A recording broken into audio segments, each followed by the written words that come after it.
ఈ మూడు సర్వీసులు కూడా పాఠంలోనూ స్తుతి ఆరాధనలోనూ చక్కటి వాయిద్యాలతో మిమ్మల్ందరినీ ఆనందపరిచిన, అలాగే దేవుడి సన్నిధికి దగ్గరగా చేర్చిన ఏదైనా బట్టి పశ్చిమబంగారు తెలియజేస్తున్నాను. దేవునికి మహిమ కలుగునుగాక. సంఘంలో దినదిన అభివృద్ధి మీ ఆస్తులనే కాదండి, దేవుని ఆత్మీయ జీవితంలో కూడా మీరందరూ ఎదగాలి. మీ దేవుడు మీకు ఇచ్చిన ఆత్మీయ జీవితంలో కూడా మీరు ఎప్పుడైతే ఎదుగుదల ఉంటుందో మీ కుటుంబంలో శాశ్వతమైన ఆశీర్వాదములు నిండుగా దేవుడు అందిస్తూ ఉంటాడు.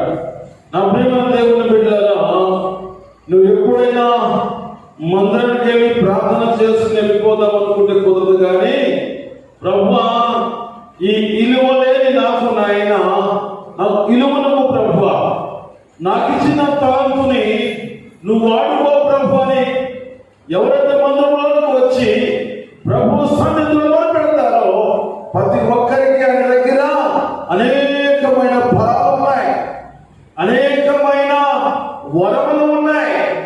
నువ్వు అడగాలే కానీ ఆయనకి ఇవ్వడానికి ఆయన తక్కువేమీ లేవు. ఆయన దగ్గర సంపూర్ణంగా ఉన్నాయి. కాబట్టి ఆకాశముల సింహాసనమును భూమిని పాదపీఠములు చేసుకుని ఈ సృష్టి అంతటిని దేవుడు కాపాడుతూ ఉన్నాడు. కాబట్టి మనం ఎలా ఉండాలంటే ప్రభువా, నీ సన్నిధానములను వాడుకోయాలని నువ్వు అడగగలిగితే, నీవు ఎప్పుడైతే ఆయన సన్నిధిలో జ్ఞాపనం చేస్తే, ఆయన సన్నిధిలో నువ్వు కన్నీరు విడిచి ప్రార్థన చేస్తే, నీకు సమృద్ధమైన నీ కుటుంబంలో ఆహారం ఉన్నట్టుగా, నీకు దేవుడు ఆయుష్కాలం ఇచ్చినట్టుగా నిన్ను సంపూర్ణమైన సిద్ధ దేవుడు ఇస్తాడు. అడుగుల సింహం పిల్లలైన ఆకులు ఉంటాయేమో కానీ ఆయన ఆశ్రయించిన బిడ్డలు ఆకలిగా ఉండరు. కాబట్టి అంత గొప్ప గొప్ప వాగ్దానం చేసిన దేవుడు సన్నిధిలో ఉన్నావు. కాబట్టి ఆయనతో నడవగలిగిన నీవు ఆయనతో కూడా చివరి వరకు ఎంత నడవాలండి? ఇప్పుడు మందిరం వరకు నడుస్తున్నావు, రేపు రాకడలో ఆయనతో పరలోకం నడవాలి. అలాంటి పరలోకం ఎంత ప్రభుత్వానికి చంద్రాలను చెప్పండి. దేవునికి మహిమ కలుగునుగాక. నేను కొద్దిగా వాక్యం వివరిస్తాను, జాగ్రత్తగా వినండి. చెప్పబడిన మాటలు చక్కగా నోటికి వెళ్ళి ఉదయకాలం వెళ్ళి మీరు తెచ్చుకోవాల్సినవన్నీ డ్యూటీ చేసుకుని చక్కగా ఇంటికి వచ్చి మళ్ళా త్వరగా సిద్ధపడి మందిరానికి వచ్చారు. దేవునికి మహిమ కలుగునుగాక. మీ కడుపు కొరకు మీరు కష్టపడ్డారు మంచిదే, నీ కుటుంబం కొరకు నువ్వు కష్టపడ్డా మంచిదే. కానీ నీ శరీరము నీ ఆత్మ బలహీనం పడకుండా ఉండడానికి దేవుడు మాటలు ఇష్టముగా వినాలి. దేవుడు మాటలు కష్టంగా వినవద్దు.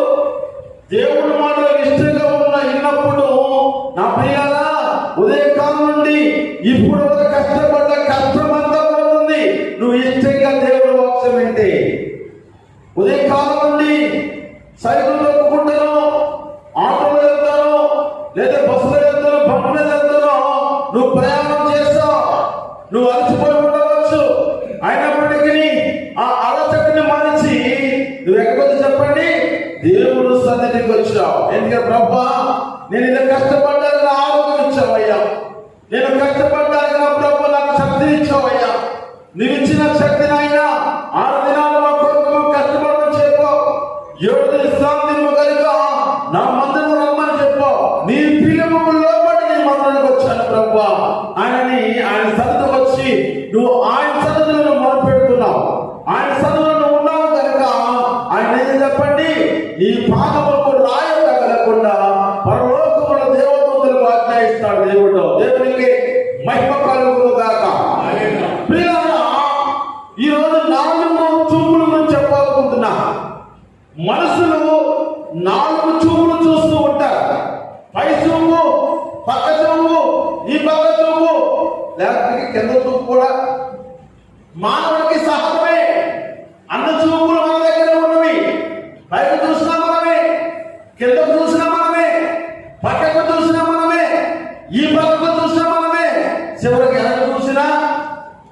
మనమే.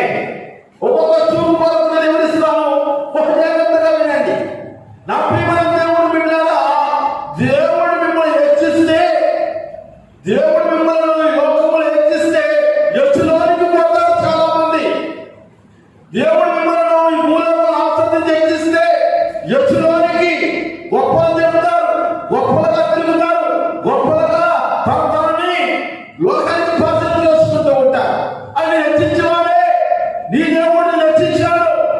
ఆ హెచ్చించిన తర్వాత హెచ్చినందుకు పోతూ ఉన్నాం. ప్రియులారా, ఇది ఒకప్పుడు దావీదు నా ప్రియమైన దేవుని బిడ్డలారా దొడ్డు కర్ర చేతితో పట్టుకుని తిరిగేవాడు. నా ప్రియమైన దేవుని బిడ్డలారా, ఒకప్పుడు దొడ్డు కర్ర చేతితో పట్టుకుని తిరిగేవాడు దావీదు. ఇప్పుడు రాజదండం పట్టుకుని తిరుగుతూ ఉన్నాడు. దేవుడు హెచ్చించినప్పుడు ఆ హెచ్చులో ఉంటే గొర్రెలు కాసిన దావీదు దొడ్డు కర్ర పట్టుకుని తిరిగేవాడిని తీసుకుని వచ్చి ఆ రాజదండమును పట్టుకుని దేవుడు చేశాడు. ఒకప్పుడు సత్తుబువ్వ తినేవాడు, ఒకప్పుడు సత్తుబువ్వ తినేవాడిని రాజు భోజనము తినడానికి దేవుడు అతను సిద్ధం చేశాడు. నా ప్రియులారా, ఒకప్పుడు ఎండ దెబ్బ తగలకుండా తలపాకు చుట్టుకున్న దావీదుని తీసుకుని వచ్చి రాజు కిరీటం చేశాడు.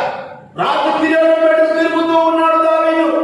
నా ప్రియులారా, ఆయన ఎండ దెబ్బ తగలకుండా తలపాకు చుట్టుకున్న దావీదుని రాజు కిరీటం ధరించుకుని రాజభవనంలో తిరుగుతూ ఉన్నాడు. ఒకప్పుడు చెట్టుల్లోనూ గుట్టల్లోనూ పుట్టల్లో కూర్చున్నవాడు ఇప్పుడు రాజు సింహాసనంలో కూర్చోబెట్టాడు దేవుడు. నా ప్రియులారా, ఆయన రాజు సింహాసనంలో కూర్చోబెట్టాడు. ఒకప్పుడు పాత్ర వస్త్రాలు ధరించుకుని తిరిగేవాడు, ఇప్పుడు రాజు వస్త్రాలు వేసుకుని తిరుగుతూ ఉన్నాడు. ఒకప్పుడు అడవిలో ఉండేవాడు, ఇప్పుడు అంతఃపురంలో ఉన్నాడు. ఎవరు చెప్పండి? దావీదు. దేవుడికి చెప్పండి, అతనిని హెచ్చించాడు.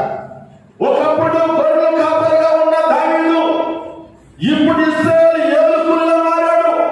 ఇశ్రాయేలును ఏం చెప్పండి, పరిపాలించే ఒక కాపరి, ఒక రాజుగా దేవుడు దావీదుని చేశాడు. ఆ ప్రియులారా, అతనిని హెచ్చిస్తే ఆ హెచ్చులో ఉన్న దేవుడు హెచ్చించిన హెచ్చులో ఉండకుండా హెచ్చింపబడి ఉండవలసిన ప్లేస్ లో ఉండకుండా మేడ గది పైన తిరుగుతూ, మిద్ది మీద తిరుగుతూ, నా ప్రియమైన దేవుని బిడ్డలారా, కిందకు చూచాడు. ఎప్పుడైతే ఆ కింద చూపు చూచాడో నా ప్రియులారా, అతను పాపంలో పడిపోయాడు. ఒకనొక దినమున పొద్దుకూకే వేళ దావీదు పలక మీద నుండి లేచి రాజనగరం మిద్ది మీద నడుచుచు పైనుండి చుట్టుతుండగా స్థానము చే ఒక స్త్రీ ఆయనకు కనిపించింది. నా ప్రియులారా, యుద్ధము జరుగుతున్నది. యుద్ధము జరుగుతున్నప్పుడు రాజు ఎల్లవలసి పోయి ఎల్లకుండా ఇదిగో మేడ పైన తిరుగుతూ కింద చూపు చూచాడు. నిన్ను దేవుడు హెచ్చించాడు. గొర్రెలు కాసిన దానిని తీసుకుని వచ్చి ఇశ్రాయేలు ఏలుకులుగా మార్చాడు. నువ్వు చదువుకోవద్దన్న నిన్ను చక్కని రాజు భోజనం పెట్టాడు. నువ్వు ఎండ దెబ్బ తగులుతున్నప్పుడు నా పిల్లలా తల చుట్టుకున్న నీవే ఇదిగో నా పిల్ల దేవుడి పిల్లలా దేవుడు కిరీటము దేవుడిచ్చాడు. చిరుగుమూల బట్టలు, మాసిపోయిన బట్టలు ఉన్నప్పుడు రాజు వస్త్రం దేవుడికి ఇచ్చాడు. కారణం తెలుసా? దేవుడితో నడుస్తున్నావు కనుక నేను హెచ్చించాడు. నువ్వు ఎత్తులో ఉన్నప్పుడు హెచ్చించబడి నువ్వే ఎత్తులోకి పోయావు కనుక ఎక్కడ పడిపోయి చెప్పండి, కిందకి పడిపోయాడు. ఎవరు చెప్పండి? దావీదు. సమయాల గ్రంథము, 2 సమయాల గ్రంథము 11:2 చదువుకుందాం. ఒకనొక దినమున పొద్దుగూకు వేళ దావీదు పలక మీద నుండి లేచి రాజనగరం మిద్ది మీద నడుచుచు పైనుండి చూచుచుండగా స్థానము చే ఒక స్త్రీ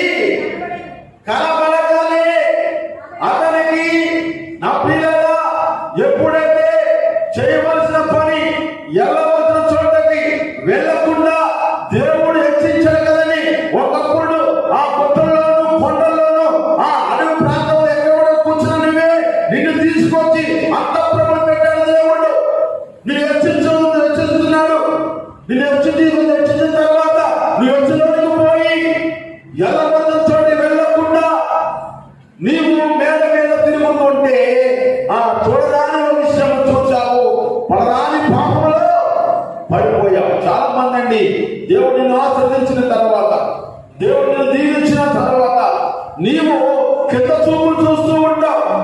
కింద చూపు దేవుడికి సాధించమంటే పంది చూపు.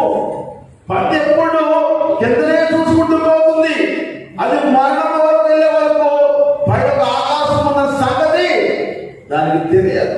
వీళ్ళరా నువ్వు కింద చూపు చూస్తే నువ్వు హెచ్చించిన తర్వాత నువ్వు హెచ్చులోకి పోతే వీళ్ళరా నువ్వేమో చెప్పండి పాపంలో పడిపోయావు. ఆ పిల్లరా రెండో చూపు రెండో మాట చదువుకుందాం. పక్క చూపు పిల్లరా, పక్క చూపు. ఆ పక్క చూపు వల్ల నీ ఆత్మీయ జీవితాన్ని కోల్పోతావు. కొంతకాలమైన తర్వాత అతడు అనగా సంశయం ఆమె తీసుకుని వచ్చుటకు తిరిగి వెళ్ళుచుండగా ఆ సింహం కళేబాగు చూచుటకై ఆ ఏపు తిరిగినప్పుడు సింహం కళేబాగులో తేనెటీగ గల గుంపు తేనెయు కనపడగా వీళ్ళరా సంశయం సంగతి అందరూ తెలుసు. సంశయం గారు బలవంతుడు వాడు, సంశయం బలస్తుడు, సంశయం చక్కటి రూపం గలవాడు. ఆయన ఇదిగో దేవుడు అతనిని ఏర్పాటు చేసుకున్న తర్వాత అతను ఏం చేద్దో చెప్పండి, సౌరమును సేవించు. అంత బలమైన సంశయం కూడా పక్క చూపు చూడడం వల్ల ఏమిటో చెప్పండి, పాపంలో పడిపోయాడు, ఆత్మీయ జీవితం కోల్పోయాడు. అతను వెళ్తూ ఉన్నాడు వీళ్ళరా, అతను వెళ్తూ ఉన్నాడు. వెళ్తున్నప్పుడు అతను ఎదురుగా ఒక సింహము వచ్చింది. ఎప్పుడైతే సింహం వచ్చిందో ఆ పరిశుద్ధాత్మ దేవుడు అతను పేరు దయచేసినప్పుడు ఆ సింహాలను మేక పిల్ల చీల్చినట్టుగా రెండుగా చీల్చివేశాడు. అంత బలమైన వ్యక్తి సంశయం. దేవునికి మహిమ కలుగును గాక. దేవుడిని ఆయన అభిషేకించినప్పుడు, దేవుడిని ఏర్పాటు చేసుకున్నప్పుడు ప్రియమైన దేవుని బిడ్డలారా, నువ్వు చాలా బలవంతుడు, నువ్వు బలమైన రావు. కానీ ఎప్పుడైతే కింద చూపు కానీ పక్క చూపు కానీ చూసినప్పుడు నీ ఆత్మీయ జీవితం నీవు కోల్పోతావు. నీ చూపు ఎప్పుడు నిన్ను సృష్టించిన ఆ దేవుడు తగ్గ చూపు ఉండాలి. కానీ పక్క చూపు చూచాడు. తన ఆత్మీయ జీవితము ఎప్పుడైతే సింహమును రెండుగా చేసి ఇదిగో అక్కడ పడవేశాడు, మళ్ళా వెళ్ళవలసిన చోటుకి వెళ్ళి మళ్ళీ తిరిగి వచ్చినప్పుడు వెళ్ళడానికి వెళ్ళిపో విధంగా వెళ్ళకుండా ఏమని చెప్పండి, ఎక్కడైతే ఆ సింహాన్ని చీల్చాడో అక్కడికి వచ్చి నేను పడవేసిన ఆ సింహం కలేబరి ఎలా ఉందని పక్కకు చూశాడు. చూడగానే ఆ సింహంలో ఉన్న ఆ తేలు పట్టు, ఆ పాపమనే పట్టు నిన్ను ఆకర్షిస్తూ ఉంది. వెంటనే కలేబరమును అది పడవేసినప్పుడు ఆ కలేబర లోపల తేలు పట్టు ఒకటి మంచిగా పట్టింది. ఆకలిలో ఉన్న సంశయము ఆ తేనె పట్టును తీర్చుకున్నాడు, తిన్నాడు. ఆయన తినడమే కాదండి, వాళ్ళ తల్లిదండ్రులు కూడా ఇచ్చారు. న్యాయాధిపతి గ్రంథము 14వ అధ్యాయము 8వ వచనం నుంచి 7 నుంచి 8, 9, 10 చదువుకున్నా. 7 చదువుకుందాం. న్యాయాధిపతుల గ్రంథము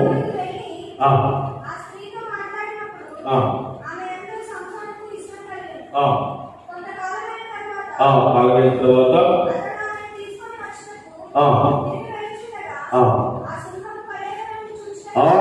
సింహము కళేబరమును చూచుటకై ఆ వైపు తిరిగినప్పుడు సింహము కళేబరములో ఆ తేలు పట్టి గల గుంపును తేలియు కనబడిన. దేవునికి మహిమ కలుగును గాక.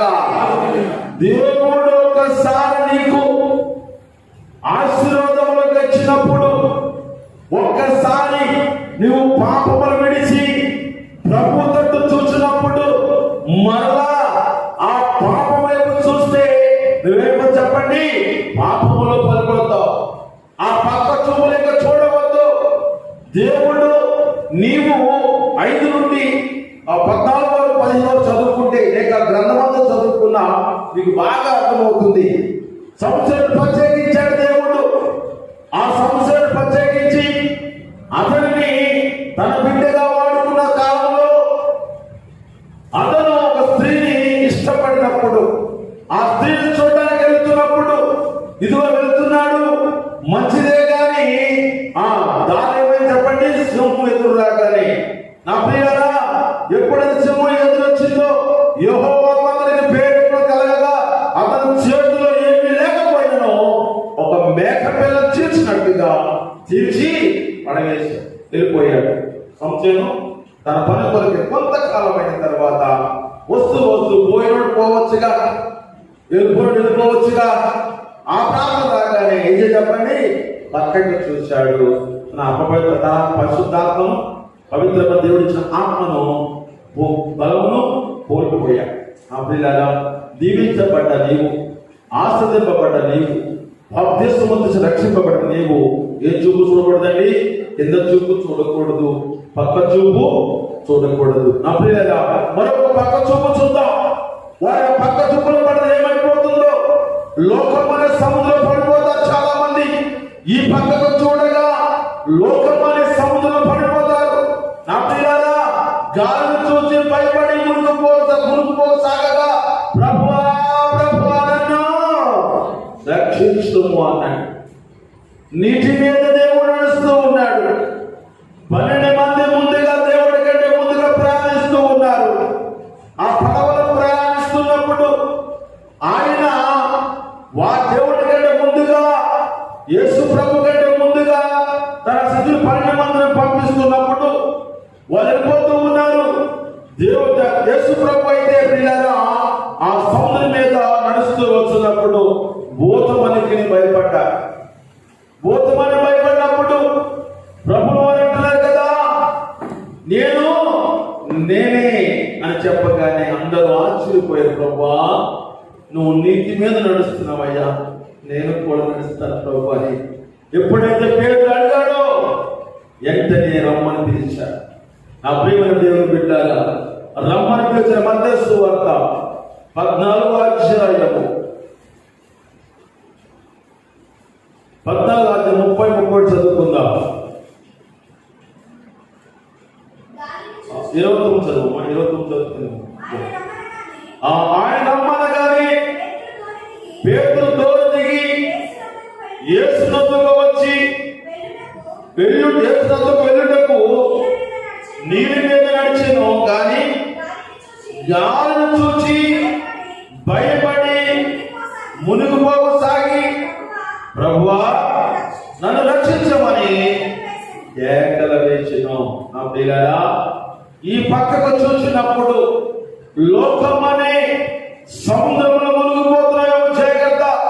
నువ్వు ఈ పక్కకు చూస్తే లోకం అనే సముద్రములో, లోకం అనే పాపములో, లోకం అనే అందచందములో, లోకం అనే అనేక కలల విషయాల్లో నేను ఆకర్షితురాలవై, నువ్వు ఆకర్షితమై చెప్పండి మునిగిపోతూ ఉన్నా. నీ ముందు పరిశుద్ధాత్మ దేవుడు నిలబడి ఉన్నాడు. ఆ నిలబడిన దేవుడే ప్రభు నేను కూడా నీటి మీద నడుస్తానన్నప్పుడు, నీ అందుకు వస్తానన్నప్పుడు దేవుడే అన్నాడు, రా నా దగ్గర రమ్మని ప్రభు మనందరూ పిలుస్తున్నప్పుడు నా ప్రియులారా, ఆయన ఎప్పుడైతే పిలిచాడో నడవ దిగాడు. పేతురు దిగాడు. నీటి మీద అడుగు పెట్టగానే తేలుతూ ఉన్నాడు, చక్కగా నడుస్తూ ఉన్నాడు. కొంత దూరం వెళ్ళినప్పటికీ అతను ఎప్పుడు చెప్పండి, గర్వం పుట్టింది, అసూయ పుట్టింది.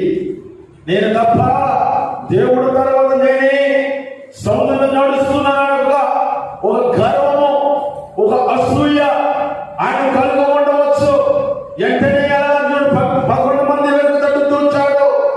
చూడగానే ఎప్పుడైతే నేను నీటి మీద నడవగలుగుతున్నాను, నేను ఒక్కడే నడవగలుగుతున్నాను, నేను ఒక్కడే దేవతలు వాడబడుతున్నాను, నేను ఒక్కడే దేవుడి మందు పని చేయగలుగుతున్నాను, నేను ఒక్కడే పాట పాడగలుగుతున్నాను, నేను ఒక్కడే ప్రార్థన చేయగలుగుతున్నాను, నేను ఒక్కడే దేవుడి పని చేసి నా భుజాల మీద ఎత్తుకుని అనేక బిడ్డలు బోధిస్తూ ఉన్నాను, అనేక బిడ్డలు నడిపిస్తున్నాయి, అనేక గర్వం కలిగి ఉంటే పేతురు వలె మునిగిపోవడం ప్రారంభిస్తావు. ఈ లోకం అనే సముద్రంలో నువ్వు మునిగిపోవడం ప్రారంభిస్తావు. నువ్వు మునిగిపోతుంటే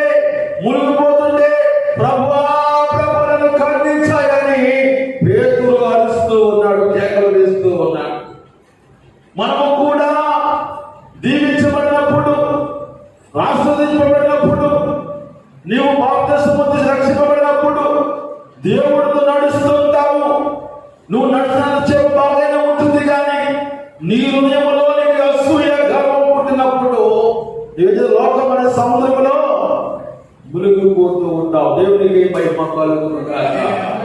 ఎప్పుడైతే నీ తప్పు నువ్వు తెలుసుకుని ప్రభువా మునిగిపోతున్నాయని ఆయన పిలిచినప్పుడు వెంటనే దేవుడు చెయ్యి అందించాడు. అంతపట్టి పేతురు గారికి ఎప్పుడైతే దేవుడు నిన్ను నన్ను రక్షించే దేవుడే ఆ పేతురు చెయ్యి అందించగానే మళ్ళీ ఏమని చెప్పండి, నీటి మీద నిలబడ్డాడు.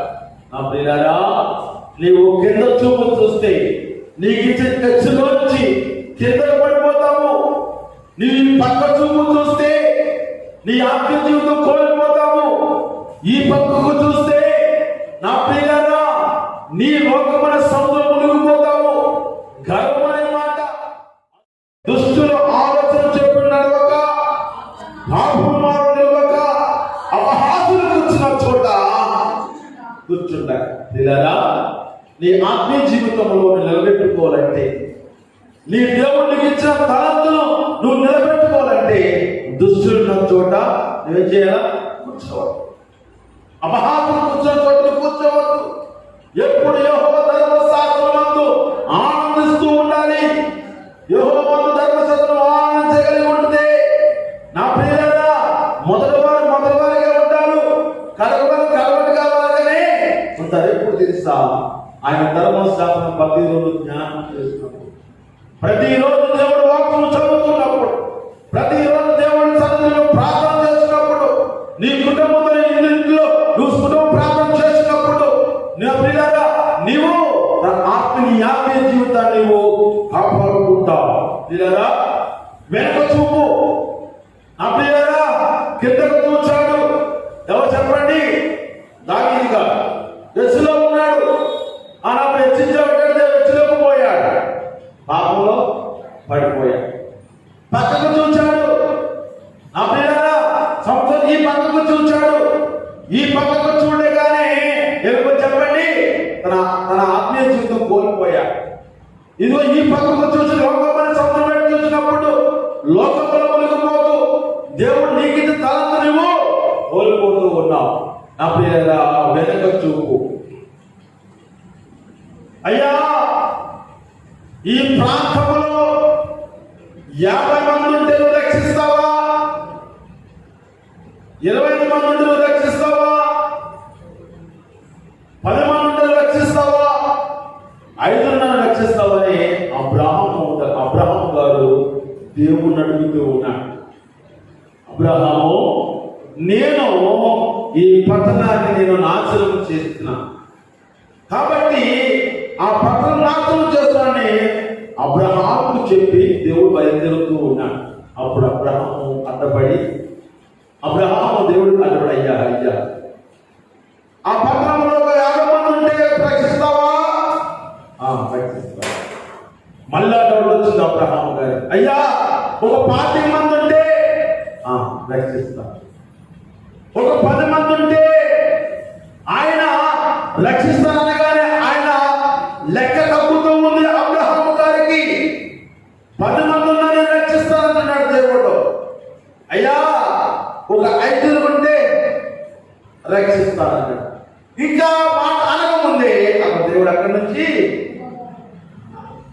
దేవుని ప్రియులారా, ఎప్పుడైతే నా ప్రియులారా ఆదికాండము 19వ అధ్యాయము 26వ వచనం ఒక్కసారి చదివి నేను ముగింపులోకి వెళ్ళిపోతాను. అయితే లోతు భార్య అతని వెనక నుండి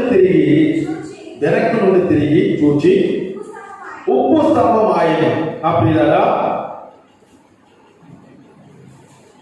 సొదొమ మీద ఉగ్రత దేవుడికి వచ్చినప్పుడు అబ్రహాముతో చెప్పినప్పుడు అబ్రహాము వెళ్ళి తన కుటుంబంతో చెబుతూ ఉన్నాడు, తన తమ్ముడితో చెబుతూ ఉన్నాడు, అయ్యా మీ కుటుంబంతో బయటకు వచ్చేయండి, మీ కుటుంబ సభ్యులంతా బయటకు వచ్చేయండి అని చెప్పడానికి జరుగుతున్నప్పుడు దేవదూత మొదటి కాని వారికి బయలుపరిచి దేవదూత చెబుతూ ఉంది, అయ్యా నువ్వు ప్రయాణం చేయాలి. అక్కడ ఈ గ్రంథం చదువుకుంటే అక్కడ ఆ పత్రం ఎంత భయంకరమైనదో ఈ జీవగ్రంథంలో ఉంటుంది.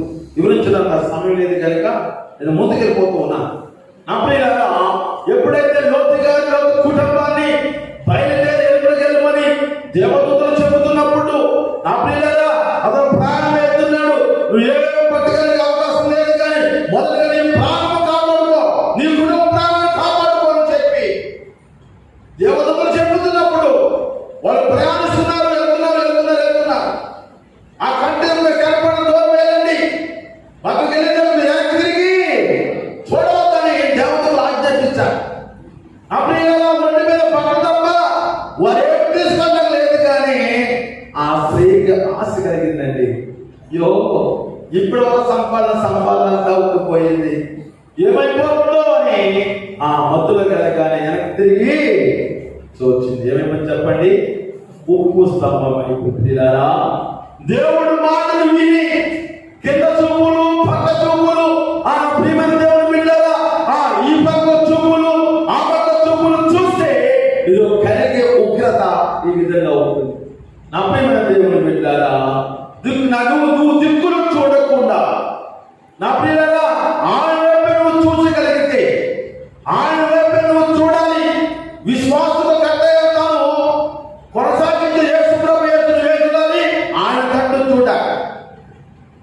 భూగర్భ నివాసులైన యెహోవా నువ్వు చూసినప్పుడు నువ్వు రక్షణ నువ్వు పొందుతావు.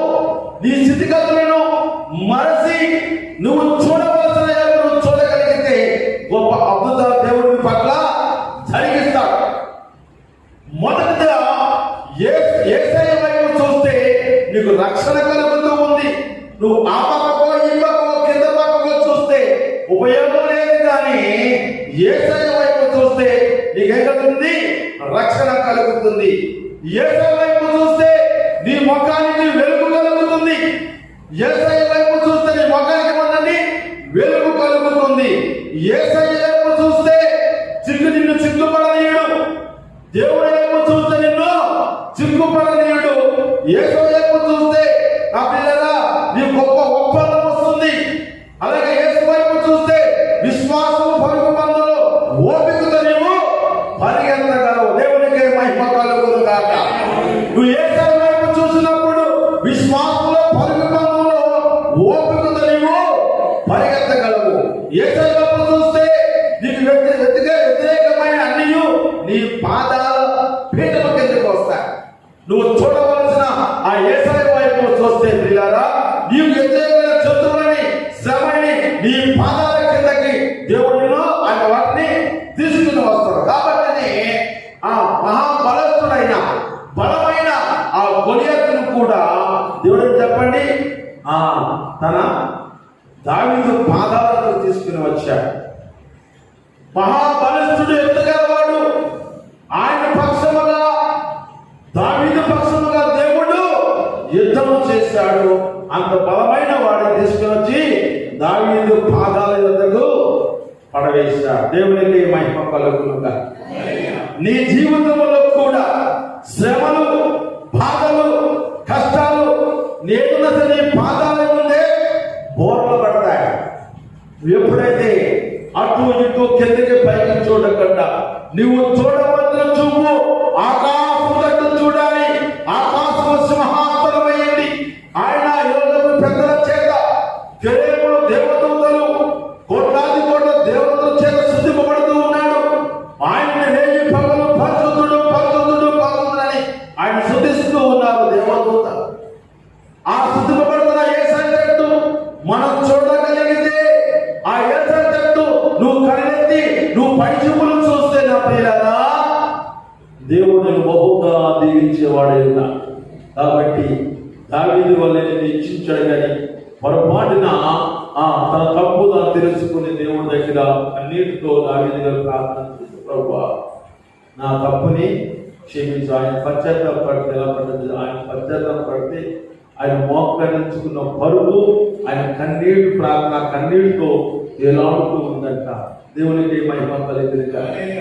ఆయన చిన్న పని చిన్న పాపం చేస్తే గదిలోకి పోయి ఏడుస్తూ ప్రార్థన చేస్తే నదులలో పరుపు కూడా తేలిపోయేంత పశ్చాత్తాపడుతూ దేవుడు పాదాలకు మొదలుపెట్టుకున్నాడు. ఆ ప్రియులారా, దావీదు వలె నీవు కూడా పశ్చాత్తాపం కలిగి నువ్వు ఎప్పుడైతే పేతురు వలె నీ తప్పు నువ్వు తెలుసుకుని ప్రభు తట్టు చూస్తావో దేవుడు నిన్ను తన చేతులు సాపి నిన్ను ఆయన ఎత్తుకునే దేవుడై ఉన్నా. దేవుని బిడ్డారా, మన జీవితంలో ఎలా ఉన్నామో ఆలోచన చేయండి. బ్రతుకున్నంత కాలము ఎలా బ్రతుకుతున్నామనే కాదు, కానీ ఎందుకు బ్రతుకుతున్నామని తెలియాలి. మనం మందిరంలో వస్తున్నామని అనుకుంటుమే కానీ ఎందుకు వస్తున్నాం మందిరానికి ఒక ఆలోచన మనకి మంచి మంచి స్నేహితుడు అండి దేవుడు. నీవైతే నీ తల్లిదండ్రులైనా నీ అక్కచెల్లెలైనా నీ స్నేహితులను చేస్తారేమో కానీ ఆయన నిన్ను ఒక్కసారి నిన్ను ప్రేమించడం మొదలు పెడితే, నిన్ను ఆయన దగ్గర తీసుకుంటాం మొదలు పెడితే లేదా రాకడ వరకు నిన్ను చేరుస్తూ ఉంటాడు. నువ్వు లోకంలో ఒకవేళ పాపపు లోకంలో సముద్రంలో పడిపోయినా ఆయన వద్ద నీ ప్రభువా కన్నీరు పెట్టి ప్రార్థన చేస్తే వెంటనే తన చల్లటి తన మధురమైన స్వరంతో నిన్ను పిలిచి ఆయన రెండు చేతులు చాపి ఎత్తుకునేవాడైనా దేవునికి మహిమ కలుగునుగా. అంత మంచి దేవుడు, నమ్ముకునే దేవుడు కనుక నువ్వు ఉన్నదంటే నమ్మకముగా ఉండు, నువ్వు ఉన్నదంటే విశ్వాసము కలిగి ఉండు. నీవు ఉన్న విషయంలో ప్రతి నమ్మకంలో దేవుడు విషయం నమ్మకంగా ఉండు. నీ కష్టాలు నీ కష్టాలు, నీ బాధలు, నీ శ్రమలు అన్ని నీ పాదాల యొద్దకు తీసుకుని వస్తాను. కాబట్టి అలా కదా, ప్రయాసపడే వారు చూస్తున్న వాళ్ళ నా యొద్దకు ఆ శ్రమను కూడా ఆయనే తీసుకుంటాను. నువ్వు ఎంతవరకు మోయగలవో, నువ్వు ఎంతవరకు నువ్వు ఆ శ్రమను అనుభవించగలవో అంతవరకే చూస్తారంటే. లేదా ఆత్మీయంగా మనం ఆలోచన చేస్తే, ప్రార్థన జీవితం మనం ఉంటే నీ భుజం మీద బరువైన కష్టమైన ఆ శ్రమైన అలాంటి కాడి నీ భుజాల మీద ఎత్తుకున్నారనుకోండి, అప్పుడు లేదా ఆ కష్టానికి ఆ భుజాలకి మధ్యన ఆయన చెల్లిస్తాడంట. నువ్వు ఎంతవరకు ఆ కష్టాలను మొయ్యగలవో, ఎంతవరకు ఆ కష్టాలను అనుభవించగలవో, భరించగలవో అంతవరకు ఆ భుజాల పైన ఆ భారం ఉంటుంది. వెంటనే ఆ కష్టాలు పల్లెటయ్యా, తినడానికి ఆహారం లేదయ్యా, అయ్యా ఇంట్లో పరిస్థితి బాలేదు ప్రభు అని ఎప్పుడైతే కన్నీటి కలిగి ప్రార్థన చేస్తావో నా దేవుడు ఉదయం కలిగి వెంటనే ఆ కాడు మధ్యన ఆ కష్టాల మధ్యన నీ భుజాల మీద ఆయన చెయ్యి అని ఆ పైకి ఇట్లా అలా పైకి ఎక్కుతాడు. నిన్ను మోయినవాడు. నువ్వు ఎంతవరకు ఆ బాధను అనుభవించగలవు, ఎంతవరకు శ్రమ తట్టుకోగలవు అంతవరకు ఉంచుతాడు. వెంటనే ప్రభువా అని నీ మనసారా మొదలకు దేవుడు అడిగినప్పుడు ఆ కష్టాలని ఆయనే మోతాడు. దేవునికి మహిమ కలుగునుగా. అలాంటి కష్టములను సేవలను నిన్ను నుంచి రాత్రులు నడిపించే ఆ దేవుడి సన్నిధిలో నువ్వు ఉన్నావు కనుక నీవు నమ్మకముగా ఉండి ఆయన సన్నిధిలో ఆయన రాకడలో నువ్వు సిద్ధపడి ఆయన ఇచ్చే దీవెనలు మీరు పొందుకుని అనుభవించును గాక. ప్రార్థన చేసుకుంటాం. ప్రేమ గల స్వరూపంలో మీ బంగారు పాదములకు వందనాలు స్తుతులు స్తోత్ర. ఆయన మాకున్న ఆ చూపుల దిక్కులను బట్టి ఆయన మా బతుకులను సరి చేసుకుని తగ్గించిన కృపను బట్టి నీకు వందనాలు. విన్న వాక్యములు ఆ ప్రభు వాళ్ళ హృదయాలను అతన్ని భద్రపరచండి. ఈ మైకి యంత్రము ధరించిన బిడ్డలను ఆయన నీవు నా తండ్రిని ముట్టండి, తాకండి, దీవించాను. అలాగే వాట్సాప్ ద్వారా, యూట్యూబ్ ద్వారా, ఫేస్బుక్ ద్వారా నా తండ్రి వాక్సాలు వింటున్నా బిడ్డలను కూడా దీవించండి, ఆశీర్వదించండి ప్రభు. ఆయన ఈ ప్రెస్లో ప్రార్థన మందిరమైన యూట్యూబ్ ఛానల్ నా ప్రభు మేము స్థాపించుకోవడానికి ఇచ్చిన గొప్ప అవకాశాన్ని బట్టి పొందిన ఈ ఇంద్రమ్మ కాలనీలే కాదు ప్రభు, ప్రపంచమంతా నా తండ్రి ఈ నువ్వు స్థాపించిన ఈ మందిరంలో నా ప్రభ సువార్త అనేక చోట్ల స్థిరపజేయడానికి ఆయన మాకు ఇచ్చిన కృపను బట్టి అవకాశం బట్టి మాత్రం చెల్లించుకుంటూ ఆయన వాక్చున్న ప్రతి ఒక్కరు వీటిని దీవించి ఆస్వాదించమని మా కొరకు త్వరగా రానయ్యున్న యేసయ్య నామమున అడిగి వేడుకుంటున్నాను పరమ తండ్రి, ఆమేన్. దేవుడి వలన బహుగా దీవించును గాక.